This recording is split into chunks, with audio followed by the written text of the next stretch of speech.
नमस्कार, मी रतीश दिवाकर जोशी, राहणार त्र्यंबकेश्वर, वंशपरंपरागत तीर्थपुरोहित आहे। त्र्यंबकेश्वर हे ज्योतिर्लिंग एकमेव असं आहे की इथे 3 देवतेचा वास आहे। बाकी ठिकाणी ज्योतिर्लिंगाला गेला तर फक्त शंकराचं दर्शन होतं। इथे 3 देवता आहेत, ब्रह्मा, विष्णू आणि महेश। 3 लोकाचा ईश्वर, मृत्यूलोक, पाताळलोक आणि स्वर्गलोक, 3 लोकाचा ईश्वर, म्हणून याला त्र्यंबकेश्वर असं म्हणतात। 12 वर्षांनी इथे कुंभमेळा भरतो, त्यामुळे हे सगळ्या आखाड्यांचं आराध्य दैवत म्हणून ओळखलं जातं। कधी त्र्यंबकेश्वरी आला तर संपर्क करा। नमस्कार। अशा या पवित्र त्र्यंबकेश्वरी मी जायला निघाले आहे पुण्याहून।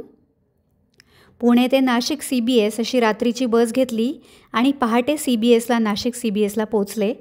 CBSवरून दर अर्ध्या तासाला त्र्यंबकेश्वरसाठी खूप सुंदर इलेक्ट्रिक बसेस आहेत आणि या बसेस मंदिरापासून थोड्या अंतरावर म्हणजे साधारण 1 किलोमीटर अंतरावरती तुम्हाला आणून सोडतात।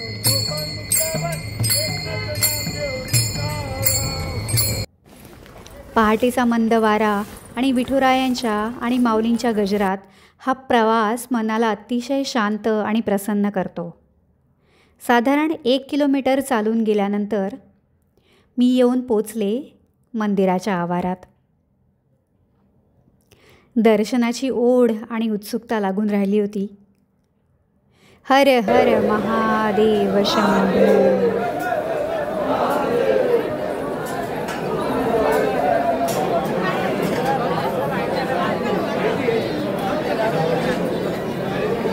नासिक के राजा त्र्यंबकेश्वर महाराज की जय।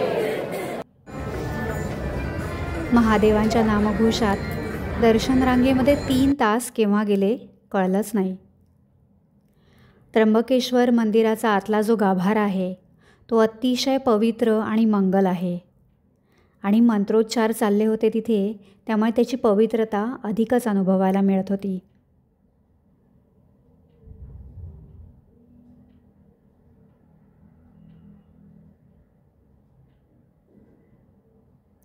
मंदिराचा परिसरही अतिशय रम्य, पवित्र आणि आध्यात्मिक अशी अनुभूती देणारा आहे।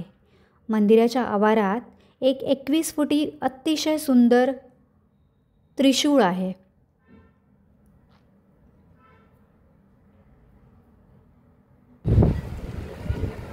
त्र्यंबकेश्वर मंदिराकडून निघून आता मी पंचवटीला चालली आहे।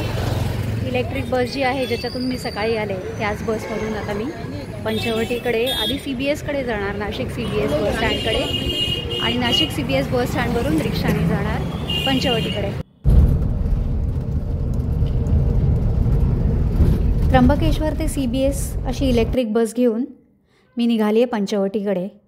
गोदावरी नदीच्या तीरावरचं पंचवटी 10व्या वर्षाच्या वनवासानंतर श्रीराम, लक्ष्मण आणि सीतेसह नाशिकजवळ गोदावरीच्या उत्तरेकडच्या तीरावर 2.5 वर्ष राहिले आणि हेच ठिकाण पंचवटी म्हणून ओळखलं जातं, जिथे भगवान श्रीरामांनी माता सीता आणि लक्ष्मणासोबत वनवासाचा काही काळ घालवला।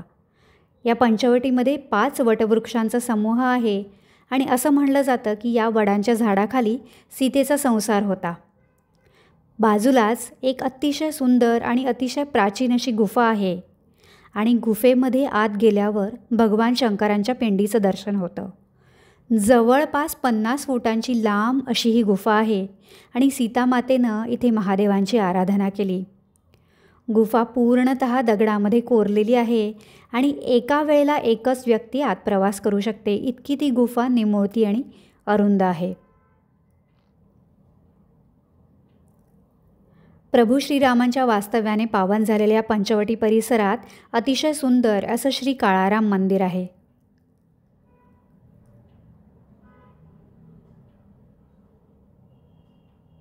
या गर्भगृहामध्ये मध्यभागी प्रभू श्रीराम, त्यांच्या उजव्या बाजूला लक्ष्मण आणि डाव्या बाजूला सीता यांच्या अतिशय सुंदर मूर्ती आहेत आणि समोरच्या सभामंडपात हनुमान मारुतीजींची जप करीत असलेली हात जोडून उभी राहिलेली मूर्तीही आहे।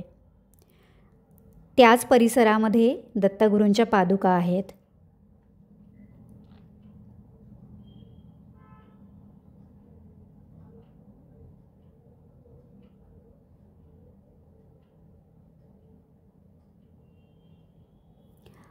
याच पंचवटी परिसरामध्ये श्री गोरेराम मंदिर आहे। इथे प्रभू श्रीराम, सीता आणि लक्ष्मण यांच्या अतिशय शांत सुंदर अशा पांढऱ्या रंगाच्या मूर्ती आहेत आणि इथे फारशी गर्दी नसल्यामुळे अतिशय शांततेत दर्शन घेता येतं. तिथून गोदावरी तटावर आले. गोदावरी नदीचा उगम त्र्यंबकेश्वर इथे झालेला आहे आणि गोदावरी नदीला महाराष्ट्रात खूप पवित्र मानलं जातं. रामकुंडासारखी अनेक धार्मिक स्थळं नदीच्या काठी आहेत जिथे भाविक रोज स्नान आणि पूजा करतात आणि या नदीला दक्षिण गंगा असंही म्हणलं जातं. नदीच्या तीरावर खेळ आणि खाऊची लहान लहान दुकानं आहेत आणि परिसर खूप स्वच्छ आणि सुंदर आहे. कुठून आलात? आम्ही आता त्र्यंबकेश्वरून आलो. त्र्यंबकेश्वरून आलात? आणि त्र्यंबकेश्वरवर आता इथं पंचवटीत आल्यानंतर गंगेचं आंघोळ स्नान केलं आणि देवांच्या पाया पडलो. आता आम्हाला वणीच्या देवीला जायचं. आता वणीच्या देवीला जाणार? हो. अरे वा, सप्तशृंगीला.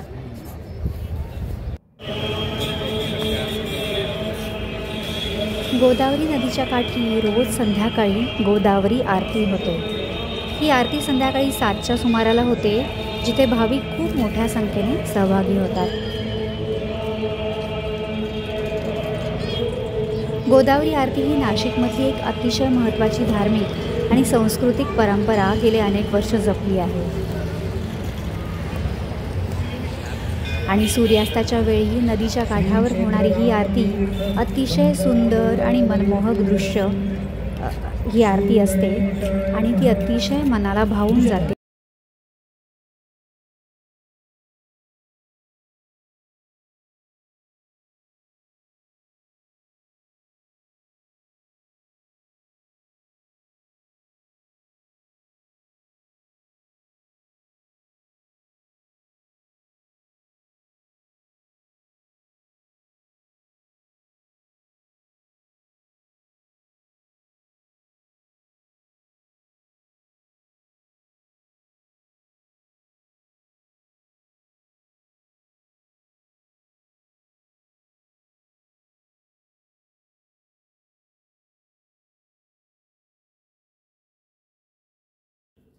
व्हिडिओ आवडला तर लाईक करा, शेअर करा आणि असेच ट्रॅव्हल व्हिडिओज बघण्यासाठी भटकंती विथ आदिती चॅनलला सबस्क्राईब करा.